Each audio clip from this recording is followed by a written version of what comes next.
good research. I'm mostly thinking about doctoral students because that's who I'm working with at the moment, but I did something like this for undergraduates on Tuesday in Cambridge. So what are examiners looking for in a good thesis? And moving from the research journey, the work you do, to the thesis, and thinking about developing writing which enables conceptual, critical, clever, and confident research writing at doctoral research level. And then getting you to think about auditing or looking at your work so far and deciding how to ensure to make a sound contribution to knowledge that's well written. So this is what we're working on. Interestingly, examiners only see your writing. They don't see your research. It's a proxy, a stand-in for the research. So they make many judgments about the ways in which the research process is articulated in the writing. So your job and my job when I did my research was to develop the writing skills to articulate the research that you do, what you found, what you've constructed, and what you've proven. This is important so that the work can be appreciated because they don't see you do the research. They only read the thesis or the dissertation. Years ago in my old university, the other university in Cambridge, Anglia Ruskin, one of my colleagues, Richard Winter, was the first to write about the characteristics of a successful thesis. And I wonder how far this fits your own definitions. These thoughts about good research writing in your head, and whether there are disciplinary differences. Is it different for science, to social science, to the humanities? And how might you produce a thesis with these merits? So this is what Richard found was good in a good doctorate, and it's also good in a good piece of research writing. Coherence, organization of your ideas, your findings, and your arguments. So the whole thesis or dissertation hangs together coherently with arguments and ideas within it. Intellectual rigor. So the level of your thought, your conceptualization, the big ideas you're using, your critical thinking, the way you're dealing with other people's writing and exploring and asking questions of your own data, and the quality of the research. Then originality. So some element, at least, of your work is original and makes a contribution to knowledge. And that might mean doing work that's similar to someone else, but in your own cultural context. Or it might mean doing it differently, so using different methods, or taking a different theoretical perspective on the work. So something needs to be original. And finally, it needs to be publishable, well written, and making a contribution to knowledge which is worthy of publishing. So 4 characteristics: coherence, intellectual rigor, originality, and publishability. Later, we'll look at another diagram that has come from research more recently, looking at what examiners are looking for at the end. So if you're thinking about research success, you need to start at the beginning of the research process with advice about the end. Don't guess it. We need to demystify it. What are you looking to produce? And research, I think, is a journey with meanderings or wandering, some surprises and some risks and some challenges. So it's a good idea to keep notes about what you do, your decisions, when you get stuck, when you find something. So you keep a log or a journal. Then when you write up, you can explain and justify the decisions you made. And I think of the thesis as a building on a firm foundation with all parts in a coherent whole in balance. So, and research, if it's related to practice and professional work, isn't that work. It theorizes that work. So we're thinking about the journey and the building. And there's a diagram. So on the left is the research journey. You start with a proposal, you wander around, you ask a lot of questions, you have a lot of exciting discoveries, you have more questions, and finally stop. So research is not straightforward. It's exciting and it's difficult. It's like a journey. But your examiners don't see this. What they see is the building of the dissertational thesis. And the building here starts with an abstract, an introduction, literature review, theoretical perspectives, methods, methodology, and how you analyze your data. And then it goes into looking at and discussing the data and drawing findings from it, and finally ends with conclusions and then references, etc. And between the sections of the thesis or dissertation, you reflect, what did we just do? What are we doing next? So like a building, these different sections are linked together, but the writing is different in each of these sections. And finally, you have a whole, like a solid building. It's not just a building though, because there are these three strands running through it. It has themes running all the way through it. It has an argument, like a thread running all the way through it. And it has theories running all the way through it.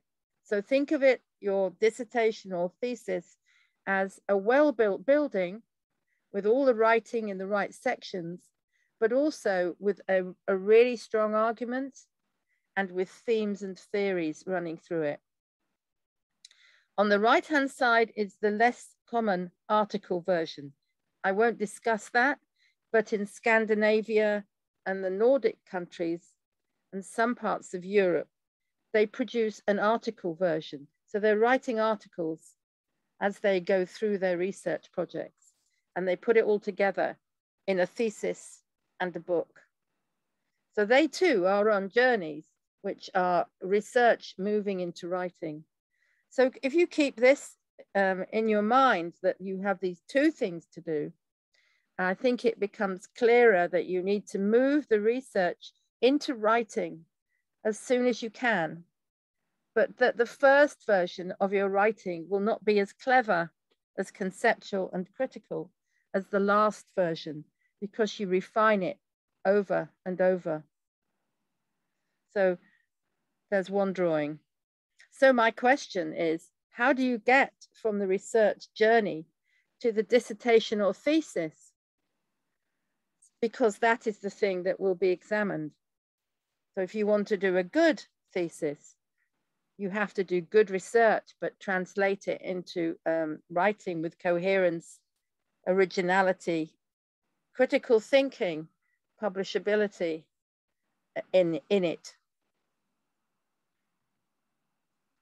So we will think a bit about doctoral writing. Why is writing important? And developing, creating and articulating good research thinking and practice, and moving from the research journey to the dissertation, thesis, or the articles. And when you are writing research writing, it is in a genre. It's nobody makes claims without evidence. Nobody writes in an opinionated fashion. Everything is solidly based in reading and research. And when you make an argument, it is based on that reading and research.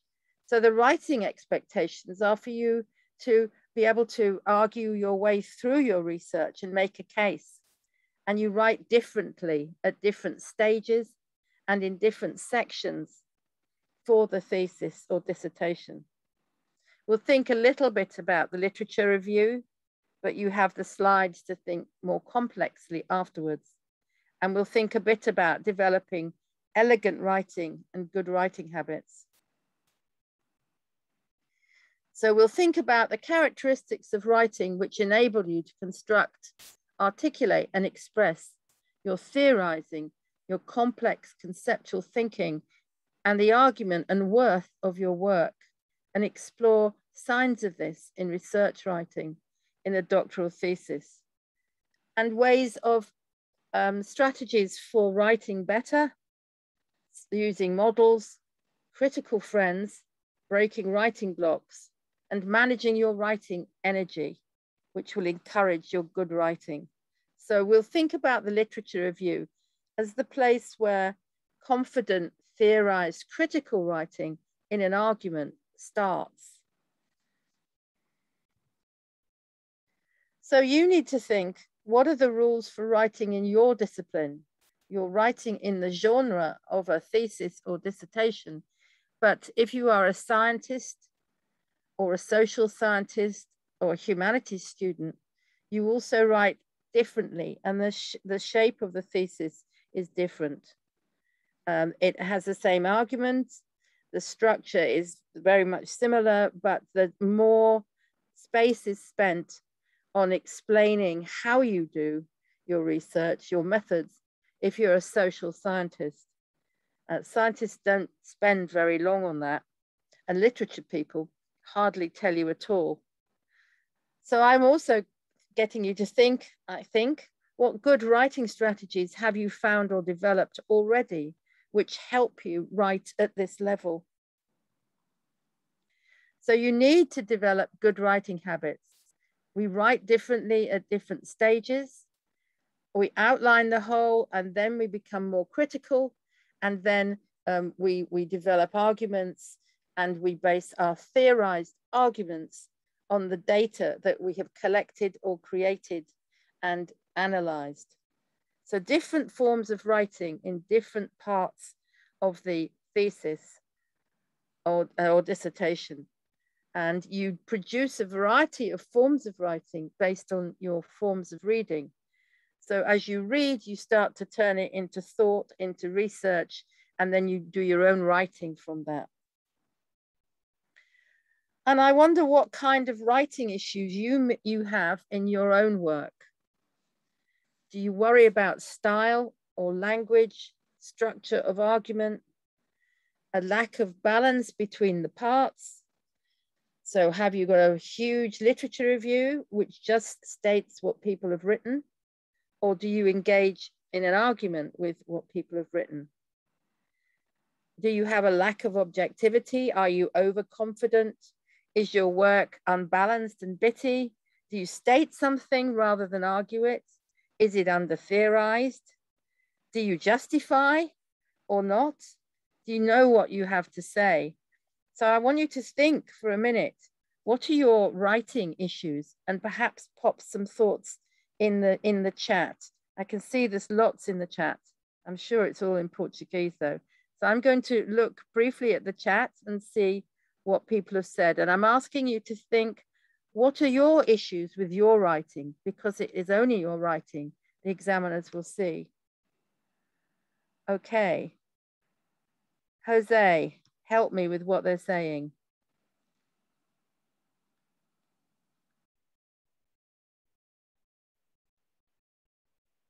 Apart from hello, there's lots of that. And about cameras.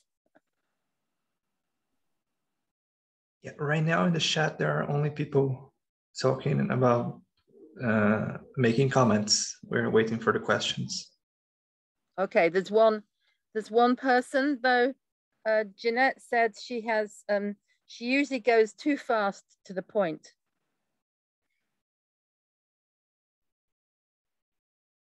Any other thoughts about your writing? Yes, style and engagement with the literature. It's very, in the literature review, you are engaging with the big ideas, the concepts you're using, the theoretical perspectives, so the writing of your theorists, and also the writing of people who have dealt with the theories in their own writing, the critical writers. And you bring these forms of writing together, these arguments, these complex thoughts, and then you develop your own argument, your own contribution out of that. and your own writing out of that. So you are writing in relation to and building up from previous theorized arguments and joining. One of my students who I interviewed said that she realized that it was research writing was joining a conversation. So you have theorists, other writers, you work with and build up from their ideas and arguments, and you join that conversation by adding what you have to add. And that starts, that clever thinking and clever writing starts in the literature review. Keeping objectivity is a challenge, but actually you're not totally objective. You're objective about your research, but when you argue, I think you argue a case from your reading and from your research, then we have an informed academic argument, an informed academic opinion there. So that's not just stating things, you are constructing an argument in relation to what you have to say. That's a very long one here. Can you use descriptive language? At some points in your argument, you are being descriptive and informative. This happened, that happened. This is what someone says. This is what I found. And then you build that into, and so I make the case for, or the case is made for, or the argument is made for. So early writing is usually informative and descriptive, and then it becomes more complex, conceptual, and develops into a theorized argument. So if you are just descriptive or just informative, your research writing will be too flat. It won't have any power behind it or any energy behind it. It will just be telling us something. So you develop this conceptual theorized argument from your work to make a case, to show the reader what you have produced and how you know it's important.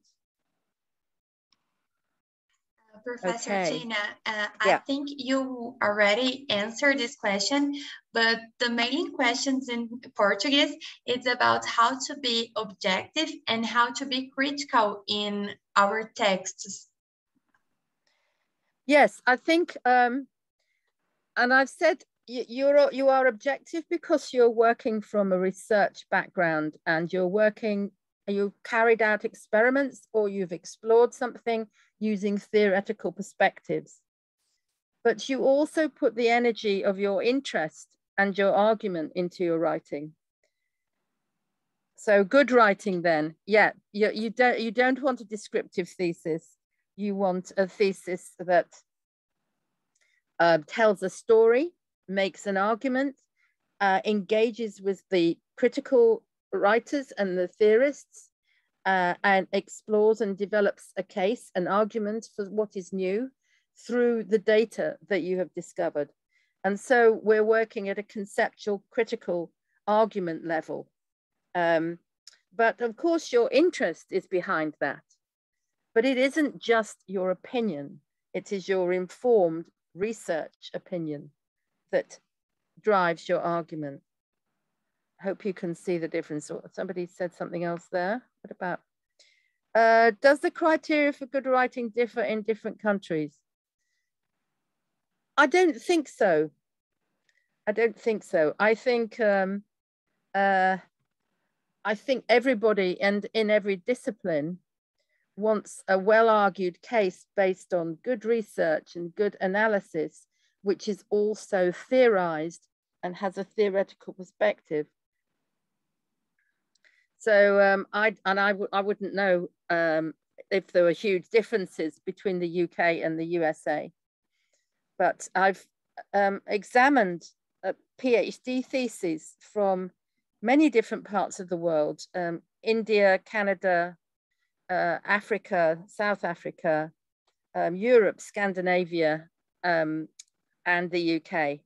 And a good thesis has the same characteristics, this confident, critical conceptual, theorized work based in good research, so that there is a strong, well situated argument running throughout it. So no, I think that the rules are the same. How you write, how much you write, and whether you are able to be more creative in your writing will depend on the discipline you're working in rather than the country you're in, I think. Okay, I'll move off from that. So knowing your own limitations, this is what this is for, and thinking about moving into good writing.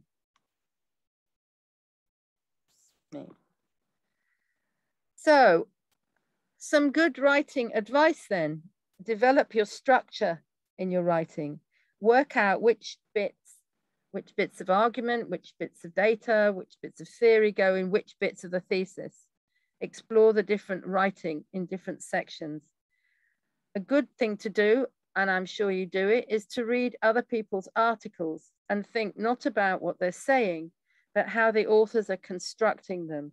How do they engage with the theorists, start to build an argument, analyze their data and develop an argument through it, and finally know that they have contributed factually, we know more about something, and conceptually, we understand it more.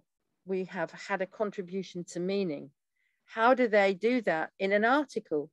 Because an article in your subject is the same shape as a thesis or a dissertation, with the same logical steps to it, as I showed you with that building. But you also need some kind of freedom to have your own voice in there, or it'll be too mechanical. So as you're reading, think of the question that the author's working with and how they put together their argument. So if you work with good and bad articles and critique them, you will be able to see how a good author constructs a good argument from theory, from their research data, and then develops their own voice and their own argument throughout to make a case for what their contribution is. And I have two stages of writing at least. One is analyzing what I'm reading or what I'm doing with my data and writing at the same time about it. And that's really notes, I guess. And the second one is making it readable for an audience, a readership. So that's more elegant, it's better argued, it's more logical, it's more theorized. But both stages are necessary. So have a look at some examples of good writing that you feel makes a good case and work out how they develop that. So you can model your own writing on something that's accessible but good. So this is the standard shape, which I was explaining a bit when I looked at the building. An abstract that says, what's the gap? You know, what am I going to be looking at that's not been done before? How did I do it? And why did I do it that way? What did I construct or find? And what have I contributed? What new ideas or understandings have I contributed? And then why does it matter? So the gap, the way you do it, what you found or constructed, what's the contribution? Why does it matter? So the abstract then captures the whole dissertation or thesis and tells the reader, in short, this is what is important about my work. Then an introduction which situates your work in the context of some previous work, explains where the thesis is going to develop, and maybe makes a statement about cultural context if your work is culturally situated or inflected. Then there's literature review, theoretical perspectives, where you engage with previous writing, theorized writing, and critical writing. And you start to develop a way through other people's work so that you can then see how your own work emerges and contributes to that ongoing conversation, theorized conversation. What's new in your work? How does it add to, how does it develop from previous work? So this is a hard chapter to write.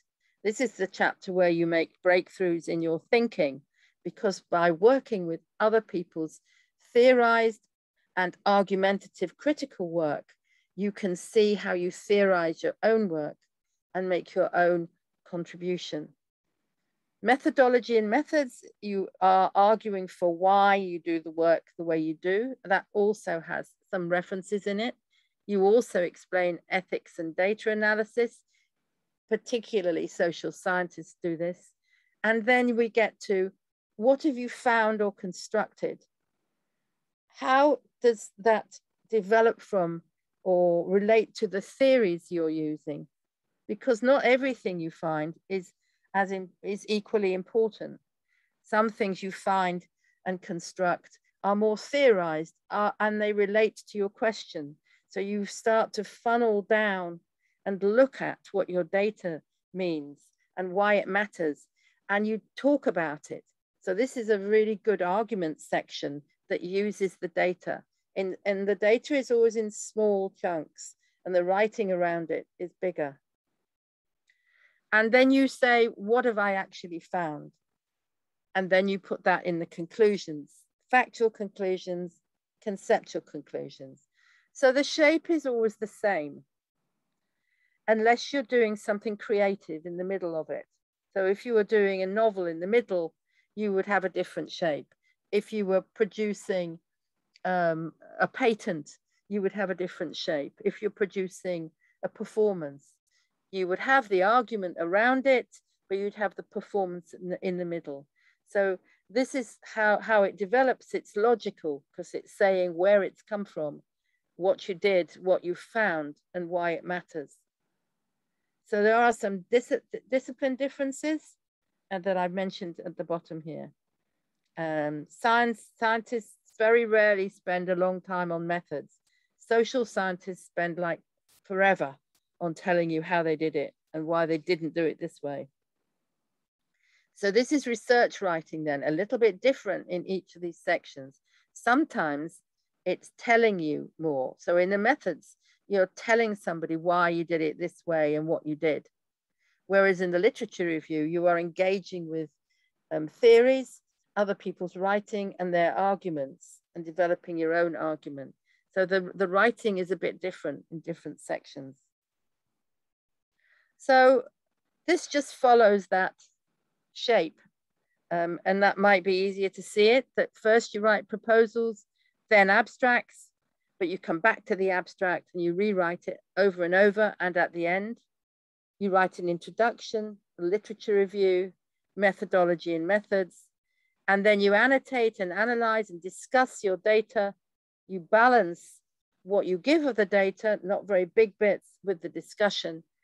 What are the findings? And then finally the conclusions. So if you think in shapes, you might like the building I showed you, or you might like these boxes as a way of thinking about building up the writing throughout a dissertation or thesis. Throughout it then, you're factual and informative, as well as conceptual and theorized. So when you said, should it be just descriptive? That's the first state. Yes, you tell us what you did, what you found, you inform us, but it also deals with big ideas, with concepts, and it also deals with and is theorized. So you have a lens, a perspective on what you're asking and what you found and what you argue, which is the theorized lens. It's coherent. Remember the ways in which a good thesis was described overall and between the sections. So it reads, you know, that you're not saying something completely new here. It relates back to the question you asked. It's all coherent. Your theories and your themes run throughout, and you have clear arguments and clear contributions. So I'm going to stop again for a minute and see whether we have any other questions about that structure perhaps, or the different sorts of writing. Anything else in the chat? Number of pages in a global context. If no, it's interesting. It's about word length, really. So if you're doing a thesis, it's usually 80,000 to 100,000 words. If you're doing a master's, it might be 10, 15, 20,000 words. If you're doing an undergraduate dissertation, it's probably not going to be more than 10. It might only be 8 or 7,000 words. The shape is the same as you build it up into more complex work, but the number of words extends because you're doing deeper, more complex work over time. So a thesis is about the same size as a book in the end. Let's see what else is coming up. Just that. Okay. Professor Gina, I have 2 questions in Portuguese and I can translate for you. If you could answer now, it will be good. The first one is how to build an objective and critical referential, even theoretical opportunities that have been very consolidated over the years. How to choose what would be most relevant to be said and discussed?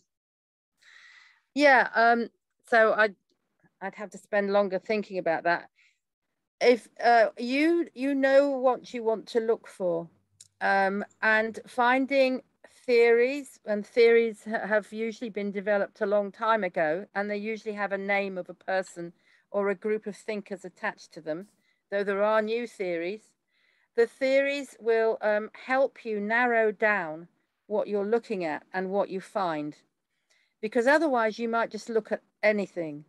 For example, I tend to use in both literature and education theories which are about social justice. So I might think about identity and place and social justice. There's 3 theories. Whose theories about identity? Whose theories about place? Whose theories about social justice? Now with the 3 theories, I can ask my question. But if I also had a theory about power and one about surveillance and another about ownership and another about organizational practice, I would have too many theories to have a narrowed down question. We can't ask every question. We can't use every theory. So probably you will have 2 or 3 theoretical perspectives, theories, to help you focus, have a perspective, have a lens on asking your question. And then your contribution will be the methods you've used, the theories you've used, and what you find out and what you construct asking your question. So it all comes together like a jigsaw puzzle. Perfect. We have another one. I will read for you. My first writing looks like the perceptions of thought, so as not to lose my train of thought. Later, I will refine the language and make the lexicon more complex. It's a good writing strategy. Yes, that's a perfect strategy, because if you try to get it right the first time, you might not write anything. So there is a very good writer about writing called Pat Thompson, and she's an Australian, and she talks about writing and refining your writing. So sometimes you just download, you just write, and you're thinking as you write. It doesn't matter that you haven't got all the right words. You'll go back to it. You'll make it more coherent, more elegant, and you'll force it to say what you understand more. But you understand from having tried to write it the first time, because we create understanding through writing. But the first go, the second, the third, the fourth go are not what you hand in. You refine it until it really, really says what you need. Thank you. Okay, anything else in there? Yeah, I just wanted to work with this one. Some researchers advise not to preliminarily present the theoretical framework and to do it with the results. Well, there are differences in different countries, and I suppose I'm driving the idea that you need to tell people which theories you're using, because they will help you select what questions you can ask and what areas you are going to look at. And the theoretical framework runs all the way throughout, and it reappears when you're analyzing your data and making claims about it, so that a poor journal article, and I edit this journal, so I see lots of poor journal articles, sets up a complicated theoretical framework, does a whole load of work, and never uses the theories to analyze the data and make a solid theorized set of claims. It's like they've done bits and they've not pulled them together. So I would say, tell us what theories you're using. Use them to ask your question, and use them again to analyze and talk through what your data is telling you. And then we'll have a coherent whole. I'm probably going to move on after this. Question is, everyone's talking about grounded theory. I'm not going to tell you my view about grounded theory, because you'd be cross. You see, I don't think it exists. I think we always come with some ideas, but I know that you build your theory up, but I think you still got a few ideas to start with. But that's for another 4 hours argument, I think. Okay, a few ideas to support your writing, and then we'll return to the examiners, and then we'll stop. So this is quick. Or it should be if it'll move.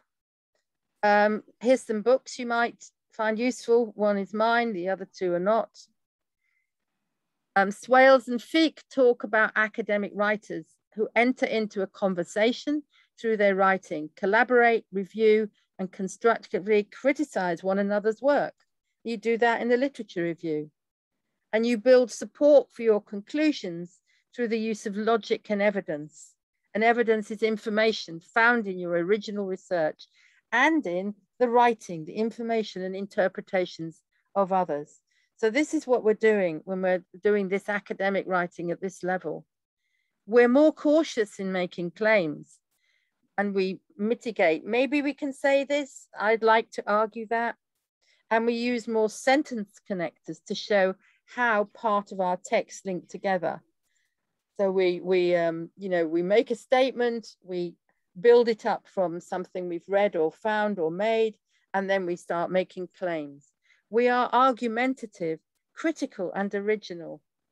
So I think I only just found this work recently, and I think it's very helpful in telling us what to do as writers. So some basics are to develop good early writing habits.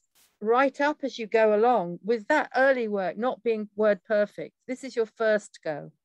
Your second, third, fourth go will refine it. It'll be much better. Then you write it through, and you get something which is perfectly coherent. You work conceptually at the level of ideas, and critically, being critical about what you're arguing about your own work as well as what other people have said. You need to find ways to overcome blocks for your writing, because otherwise you might be paralyzed and not be able to write. So what works for you? Where can you write well? If you get stuck in your writing, stop, go and do something else and think the problem through and return to the writing. And I have one more tip, and that is about, and because I did some research on this, managing your writing energy. There's only so much writing you can do in a day, and prioritize the time to do that writing. And don't try and write at a time when you're exhausted and you don't have any thoughts left. So find the ways that enable you to write, and the place and time when you can write, and the ways of getting over blocks. and develop the discourse of your subject, not too many long words, that's fog. Develop arguments, make sure it's structured, and keep looking at other people's work, which is passed or been published, to work out whether your work is of this level. So we have others to work out our quality against. Write regularly and keep a journal of your research processes and your choices, because you will be expected to explain reflectively and argumentatively why you made the decisions that you did. So if you keep some kind of journal, you go, oh, that's why I did that. I need to put that in the thesis. And write things up early, but then refine the writing over and over until it says what it should. So we said that, and here it is in the text.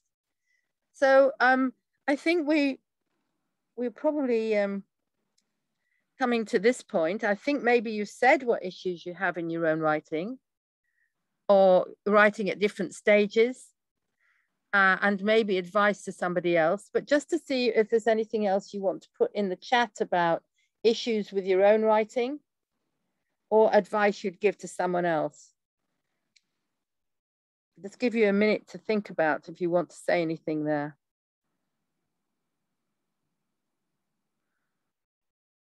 No, nothing else is coming up. Okay, so we'll get the rest Professor of that. Yeah. You were listening to me? Sorry. Sorry. No, I'll move on. Okay.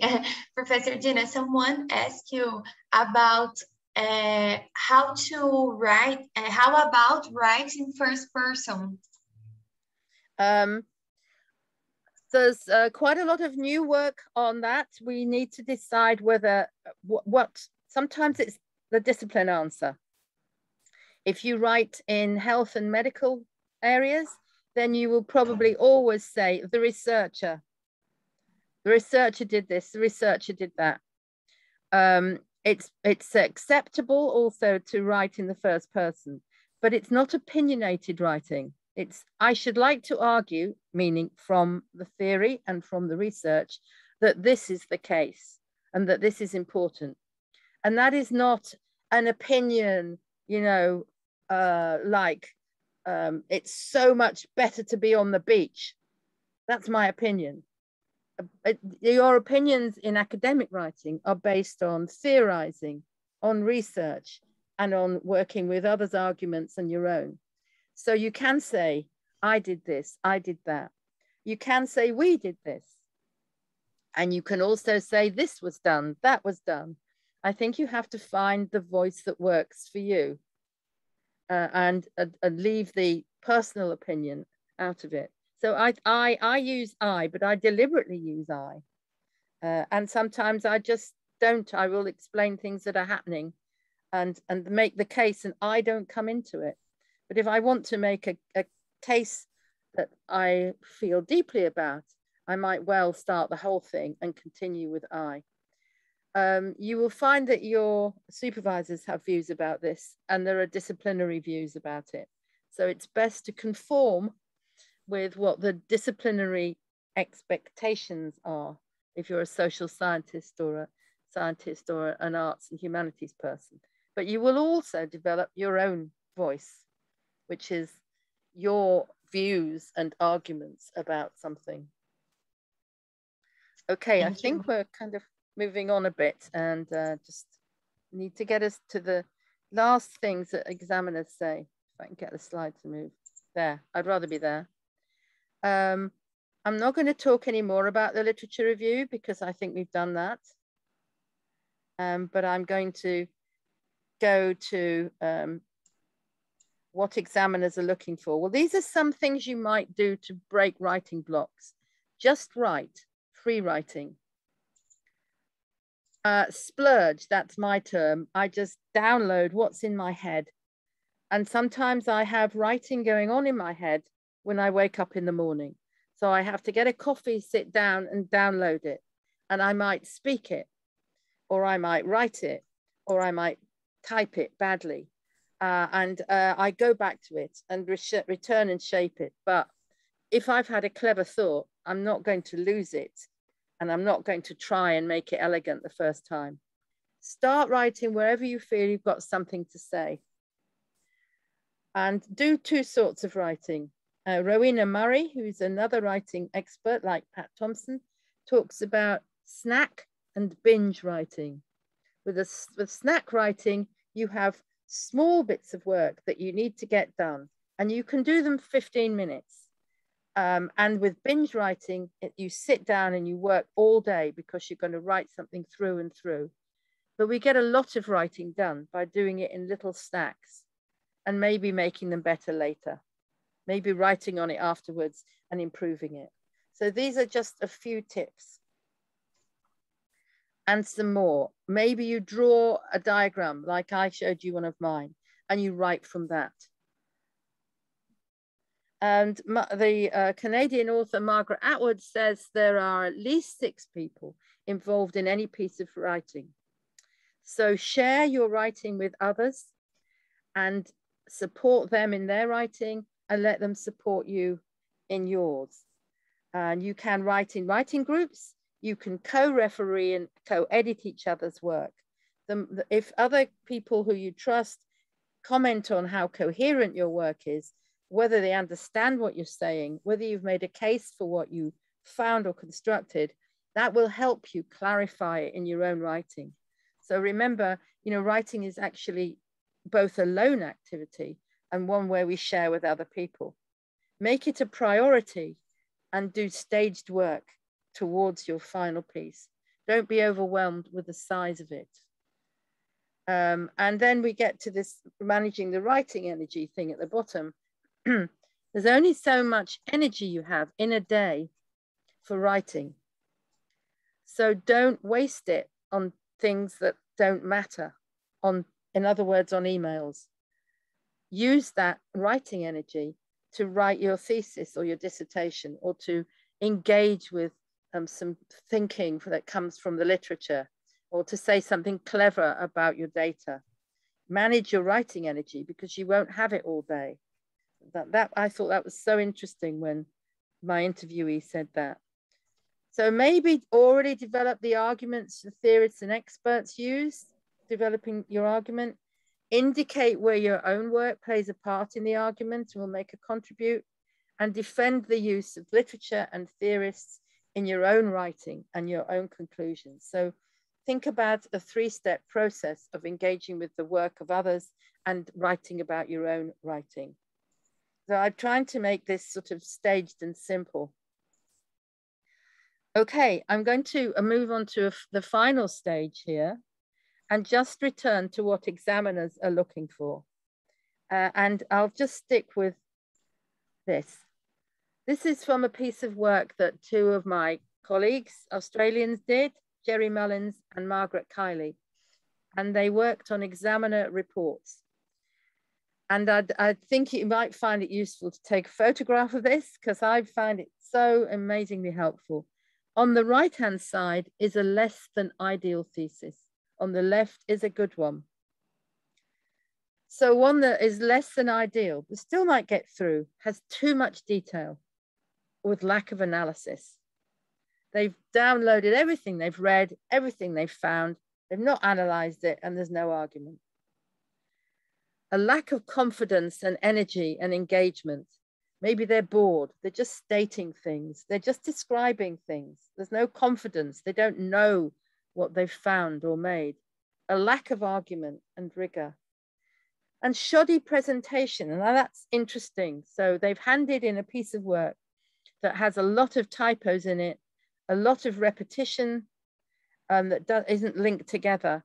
And the examiner, and many examiners don't pass that work because they think that your thinking is also not very careful. And so they can't trust what you're arguing. So make it look really good. Get someone else to do the typos for you if you're not very good at sorting your own out.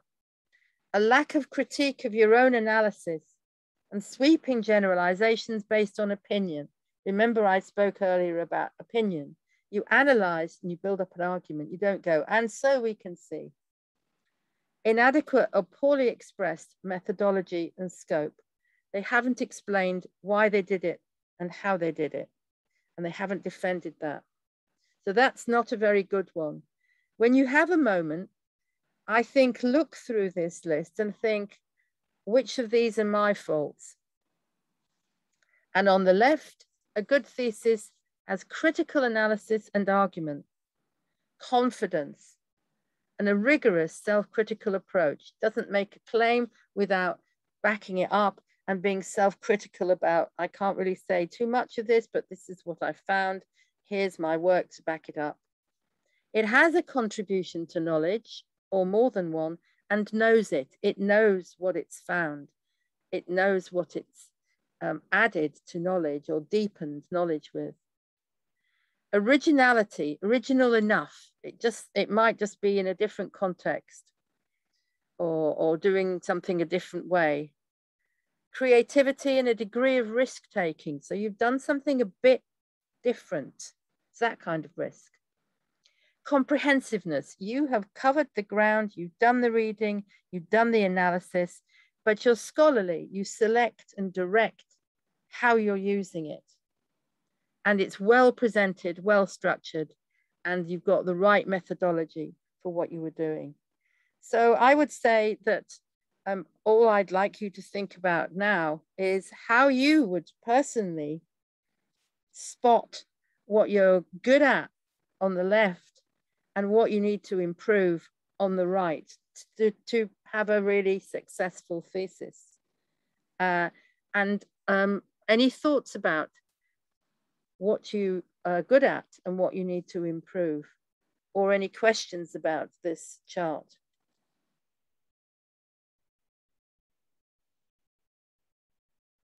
Got a Q&A?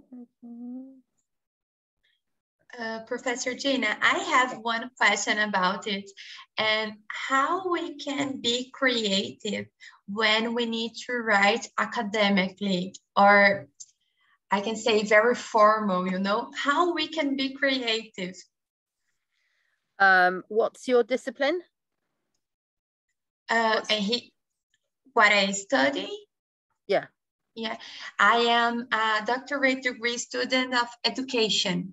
I am studying about social media. Okay, so how can you be creative? You're creative in your thinking and in the fact that you're developing new ideas and new arguments. You're creative because you're looking at your issues, education and social media, in a different way from someone else. But if you were a creative writing student, I would say that you would be developing an argument and situating a brand new piece of creative writing in the middle of it.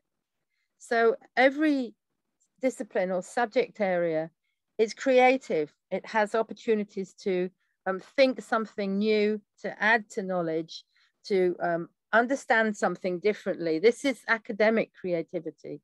It's, you know, you don't have to draw a picture.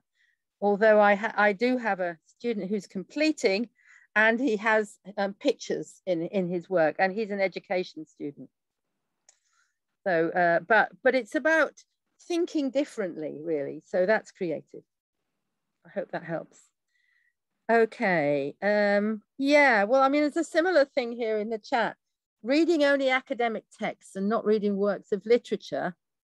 Does this make the researcher limited? It depends what subject you're working in. If you're, I mean, one of my disciplines is literature and the other one's higher education. And when I write about Gothic literature, of course, I'm reading works of literature and I'm reading critical works and I'm putting them together and developing my own argument. So I wouldn't be able to write about literature if I didn't read it. But I'm getting critical perspectives from other theorists and other writers, and then I'm developing my own. But if I was writing about something in sociology, I probably wouldn't be using works of literature, although I might bring them in if it's relevant. So I don't know whether that answers that question. Depends on the subject you're working with. And everything else pretty much is is now in Portuguese. Okay, so I'm just going to ask you, does anybody want to tell me how they think they're going to get from the right-hand side to the left-hand side? So anything you spot in there that you think you need to improve, or anything you know that you already do well? And then I'll stop. There's one thought.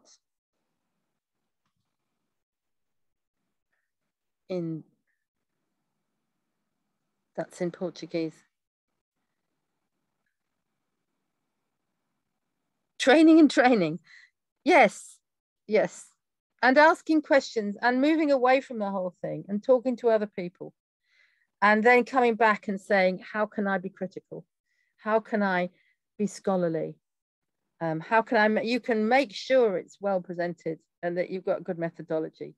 This issue of critical conceptual work is tougher, I think. Yeah, I will translate for you the Portuguese question. Go on then. English do this question.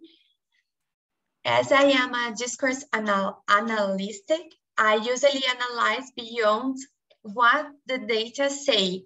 I am guilty of excessive interpretation. Oh, you yeah, excessive.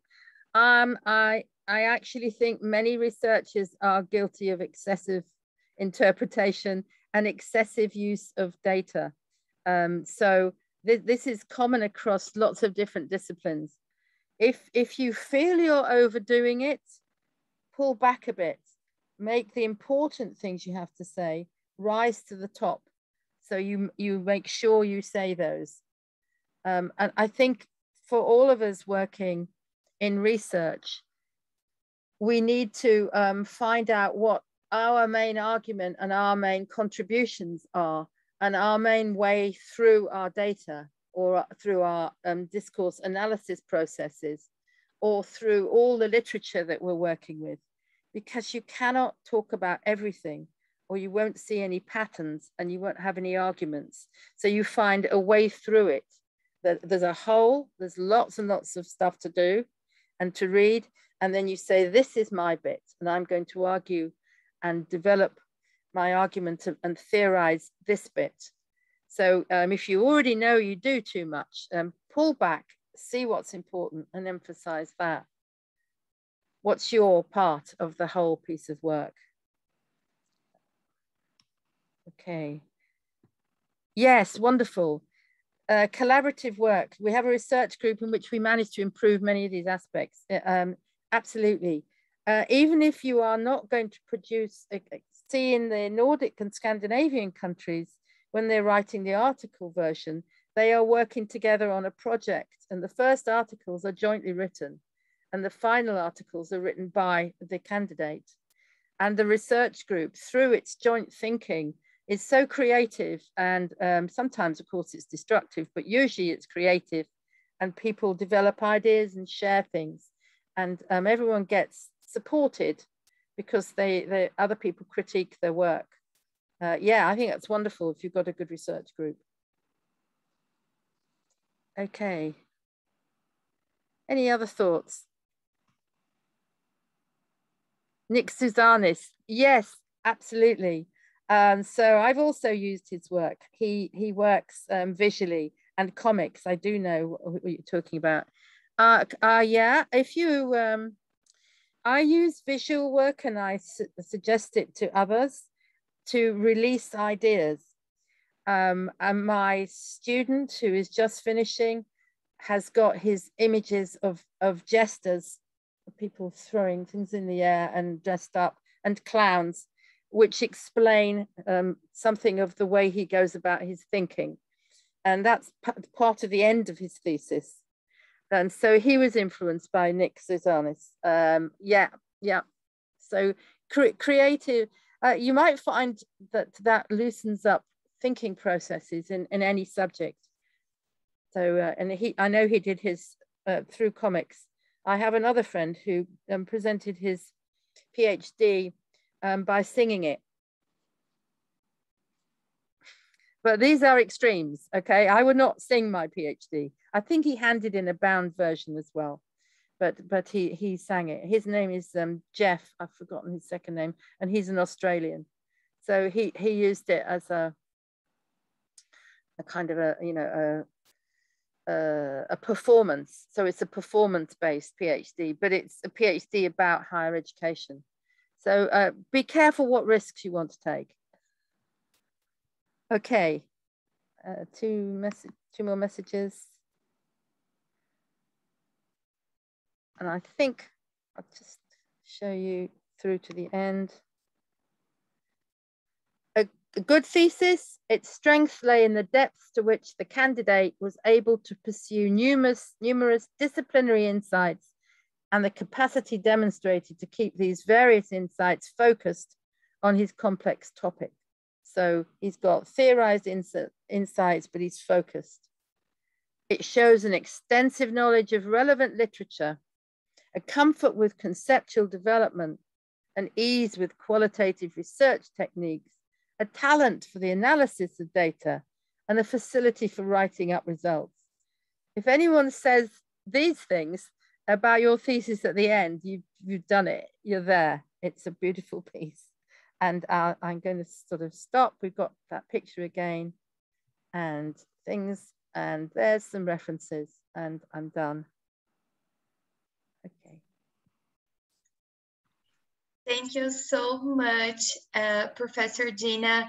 I am a journalist, so listening you to talk about the importance of writing is something very special for me.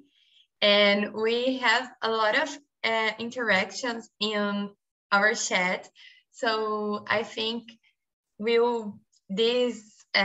our talk was very, very nice and helps a lot. So thank you. Thank you. Does anybody want to ask anything, or is Jose going to do anything, or what next? What are you going to do? Are you going to round it up? Thank you.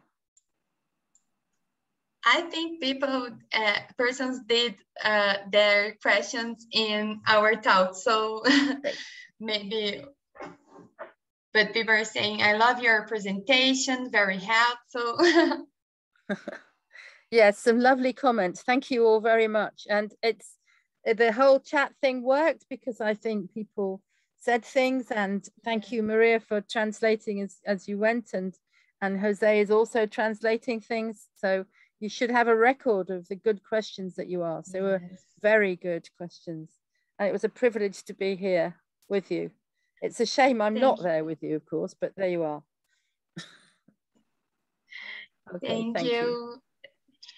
Pessoal, eu queria passar para vocês alguns comentários, né? Nós encerramos agora com a professora Gina, mas queria agradecer a presença de todos vocês, pedir para os meus colegas me ajudarem ali no chat, compartilhando as redes sociais do nosso grupo de pesquisa, que é o CIDES, e queria passar um pequeno lembrete para vocês. Nós temos 3 alunos PIBICs, 2 PIBICs e 1 PIBIC Júnior, concorrendo a um prêmio. Queria que o pessoal compartilhasse ali, se pudesse me ajudar ali no chat.